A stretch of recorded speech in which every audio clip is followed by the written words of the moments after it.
Bueno, Angélica, yo quisiera hoy empezar con nuestra consulta un poquito diferente.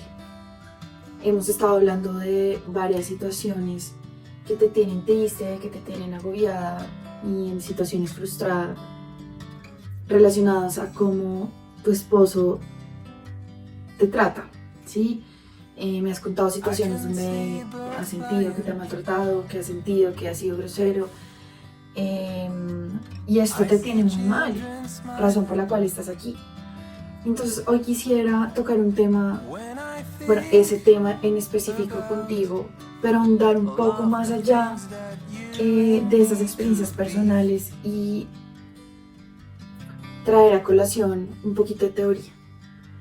Y lo hago porque me parece importantísimo que podamos entender, no solamente tú y yo como mujeres que somos, compartimos ese sentimiento de ser mujer, porque muchas hemos pasado eh, por abuso, por acoso, por maltrato, por violencias.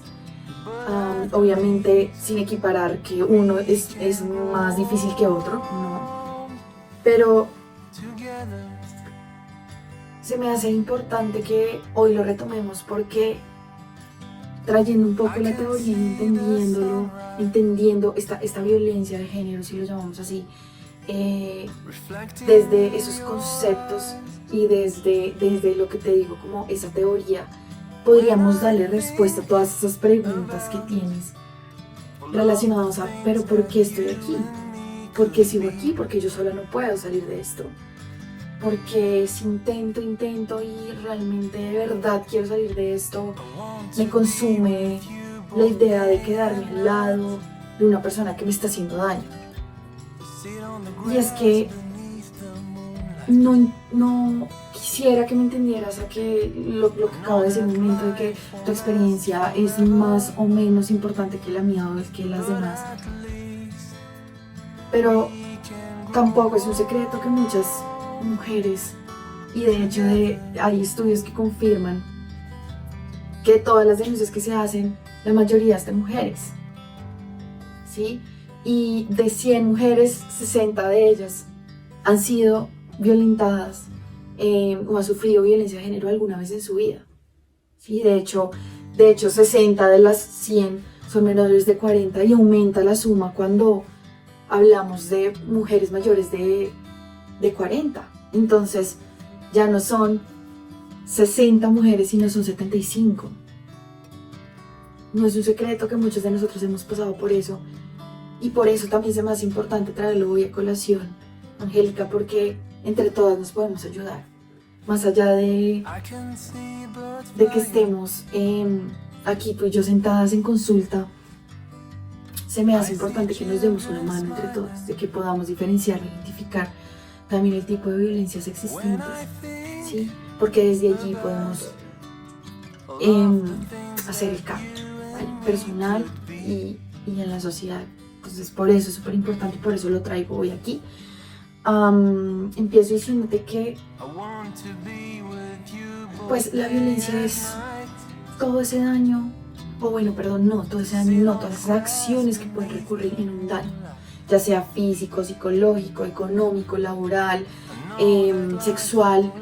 Hay muchos tipos de violencias, pero básicamente es un daño emocional y también afectivo que puede generar en nosotras, pues, de diferentes tipos de situaciones, en diferentes tipos de situaciones, perdón. Entonces, esta violencia de género no solamente se remite a lo físico y a lo verbal. Hay muchos tipos de violencia más allá. Podemos hablar hoy de muchísimos tipos, pero nos vamos a concentrar en 4. Uno de ellos es el sexual. Y en Colombia es muy recurrente también el sexual. Esta violencia sexual ocurre cuando se vulneran los derechos de una mujer o de un hombre, porque estamos hablando de violencia de género, a decidir libremente estar sexualmente con la pareja o sin la pareja, con alguna persona en especial, ¿vale? Y esto hablándolo en términos de que el acto sexual sea genital o no, eso también va más allá. Estamos hablando de intimidación, de acercamientos, de hostigamiento, hablemoslo en términos de acoso, ¿sí? Sin hablar pues de todos los tipos de acoso que hay también. Entonces, eso es un tipo de violencia de género que también es muy recurrente y que también es en cierta medida visible e identificable por nosotros las mujeres, en la mayoría de los casos. Hay otro tipo de violencia y es la económica, que es cuando, por ejemplo, la pareja de uno quiere controlar el dinero, en qué lo gastas, en qué no. Yo solamente te doy esto para el mercado, solamente te doy esto para, no sé, viene la cultura machista, ¿no? Para que compres lo de la casa simplemente y ya. Tú a mí no me pidas esto, esto y esto porque ya no va a haber más. Este puede ser un tipo de violencia. El control, la vigilancia en el dinero. En quien manda es el que tiene la plata, entonces yo voy a ser el que manda. Sí, muchas. Bueno, por ejemplo, en este tema de machismo, pues la mujer no es la que tiene las cuentas de la casa, soy el hombre. Entonces estamos hablando del tipo de violencia económico. Listo, ya hablamos sexual, económico. Ahora vamos con uno no más recurrente, pero sí más visible. Vuelvo, insisto, por ejemplo, la violencia física. ¿Sí? ¿Y por qué digo que visible? Porque hay un tema y hay un tipo de violencia, que es el psicológico, que no siempre es visible. Y que a nosotras las mujeres y también a los hombres se nos hace súper complicado poder diferenciar y poder identificar. Este tipo de violencia psicológica es tan sutil porque puede venir por una broma, puede venir con palabras o con indiferencia, con palabras bruscas, con amenazas, con deshonra. Y a veces uno empieza a normalizar cosas en la relación que sabe que no están bien. No, pues eso es normal en todas las relaciones y resulta que no, que son tan constantes que ya resulta que no están bien. Entonces, fíjate cómo hay tantas violencias alrededor, ¿no? Que hacen que pues uno tenga que sentar y analizarse y analizar lo que está pasando en la relación. Listo, Angélica. Bueno, después de ya haberte brindado este panorama general de qué es la violencia, de cuáles son los tipos de violencia, bueno, etcétera, ahora voy a pasar a hablarte de algo que también es súper importante para poder entender lo que está pasando con esta violencia, lo que estás experimentando en este momento. Y esto es el ciclo de la violencia. ¿Listo? Te voy a explicar qué es el ciclo de la violencia, cómo se da, cómo se ha vivido, digamos que generalmente. El ciclo de la violencia se divide en 4 momentos. El primero de ellos es un momento en donde se empieza a liberar como esta tensión, en donde empiezan a haber como ciertos comentarios críticos, como ciertas cosas que te empiezan a incomodar, que te empiezan a inquietar. Después de este está el segundo momento, que ya es conocido como la explosión. Entonces es ese momento en donde ya se da lo que es la agresión. Digamos que ya es donde te sientes violentada, ya es este momento clave en donde ya se da esta agresión explícita. Ya después llega el tercer momento, que es el momento en donde el agresor generalmente va a pedir perdón, dice no sé qué me pasó, bueno, etcétera, te puede dar mil y una excusas. Y ya llega el cuarto momento, en que es conocido como la luna de miel. Entonces como un momento en donde hay como una aparente calma, como una estabilidad, pero generalmente este momento no dura mucho. Este momento, digamos que después de que hay esta calma, el ciclo tiende a repetirse generalmente. Ahora, muchas personas y hasta nosotros mismos llegamos a preguntar, bueno, pero ¿por qué una persona violentada, por qué una mujer violentada, por qué yo voy a seguir ahí? Entonces, para esto te voy a brindar algunas de las razones por las que las mujeres generalmente, o las personas generalmente, digamos que tienden a continuar o a no terminar pues estas relaciones o este ciclo de la violencia que suele ser tormentoso. Hay varias razones. Aquí te voy a comentar las más importantes. ¿Listo? Por ejemplo, las emociones que podemos experimentar al salir de estas relaciones, a salir de estos vínculos, de este ciclo de violencia. Muchas veces, después de haber experimentado relaciones, ciclos, etcétera, de tanto tiempo, de estar acostumbrado a esa persona, bueno, etcétera, salir ahí y afrontar las emociones como el miedo, tristeza, todo lo que nos puede surgir, puede ser muy complicado. Entonces asumirlo puede ser un reto para muchas mujeres y puede que digamos que lo lleguen a dudar. ¿Qué otra razón puede haber? Bueno, puede haber que se guarde esperanza que esa persona cambie. A veces pensamos que puede ser diferente, que en algún momento estaremos bien, y por eso es que también podemos perpetuar, digamos que este tipo de violencia. Otra razón puede ser que no tengamos las estrategias, las herramientas de afrontamiento necesarias para poder salir de esta relación, para saber qué vamos a hacer después, cómo vamos a afrontarlo, etc. Otra razón es que podamos tender a justificar las acciones del agresor. Por ejemplo, con algunas frases que nosotros tenemos como es que lo crearon así, es que tuvo una infancia difícil, es que eso fue lo único que vio, es que lo hace porque me quiere, etc. Y esto, digamos, que tiende a que nosotros también continuemos en este tipo de ciclos o de relaciones pues que pueden ser tormentosas. Otra cosa que nos puede surgir, otra de las razones, es porque podemos experimentar miedo, incertidumbre, etcétera, a lo que pase con la otra persona. Por ejemplo, en muchas relaciones así tormentosas o difíciles, el agresor tiende a amenazar a la pareja o tiende a confundirla. Es que si tú te vas, ¿qué va a hacer de tu vida? ¿Te vas a arrepentir? Etcétera. Entonces, digamos que también por ese miedo o por lo que vaya a pasar por mí, porque me puede hacer algo a mi familia, etcétera, también es otra de las razones. Y otra cosa puede ser que va muy relacionada con la de las herramientas, es que al ya nosotros haber experimentado alguna otra relación así, pues tendamos a tener confusión sobre, bueno, ya es la segunda vez, será mi culpa, qué va a pasar después. Por ejemplo, en algunos casos, cómo van a ser los recursos económicos, a dónde me voy a ir. Entonces esto puede ser otra de las cosas otra de las razones por las que tendamos como a alargar el momento de salir de este tipo de ciclos de violencia.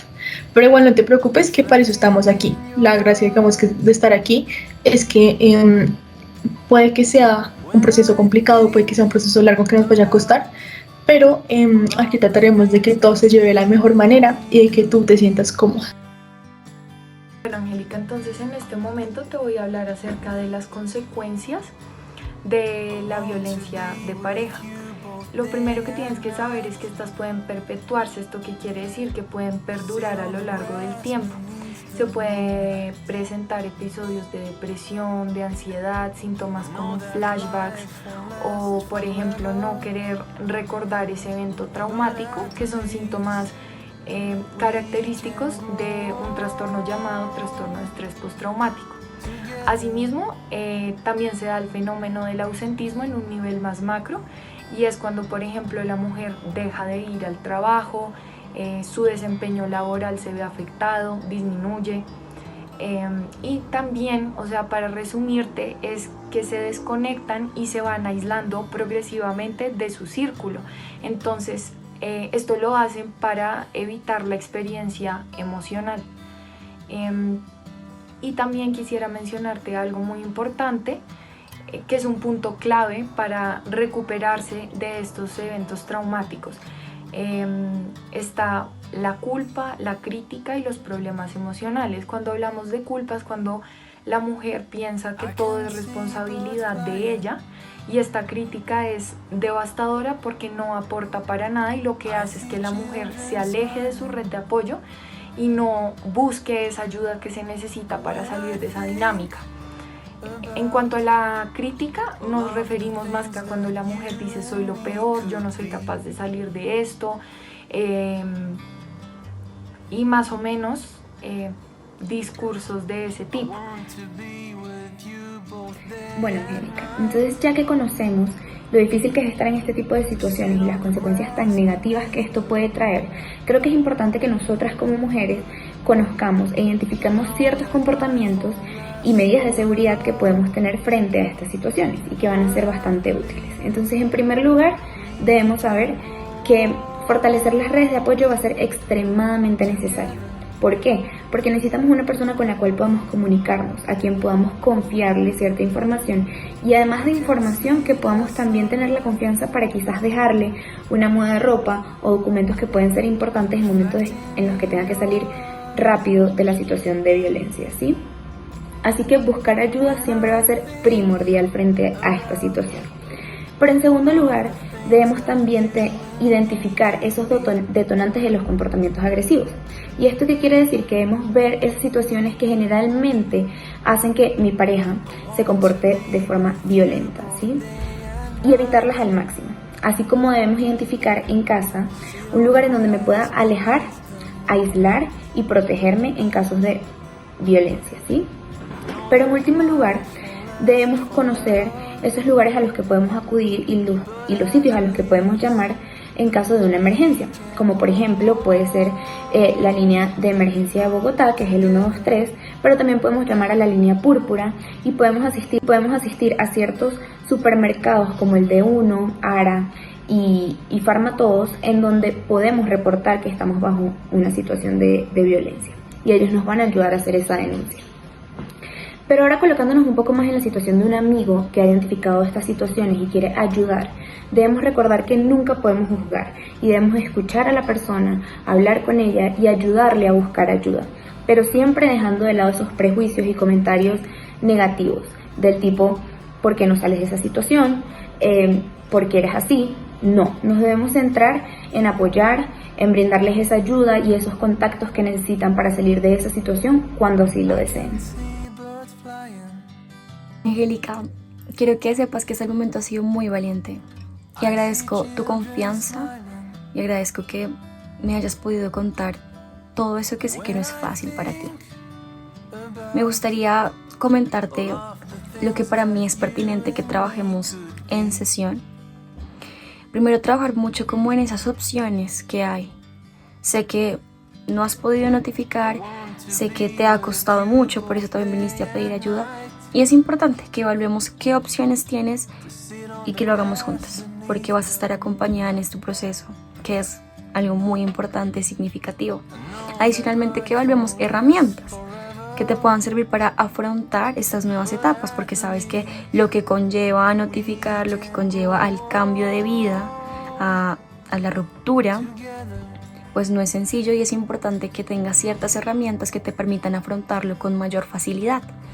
Para manejar esa culpa que me dices que sientes sentir, que sabes que el primer paso en gran medida es intentar no buscar ese culpable, intentar no sentirte culpable tú de por qué hice, por qué no hice, sino bueno, esto sucedió, sabemos qué pasó, aprendimos de esto que pasó y la idea es crear herramientas y continuar para construir algo mucho mejor, para que tú vuelvas también a construirte ciertas cosas que pues se han perdido, a construir ciertas cosas que se han perdido de lo que es Angélica como persona.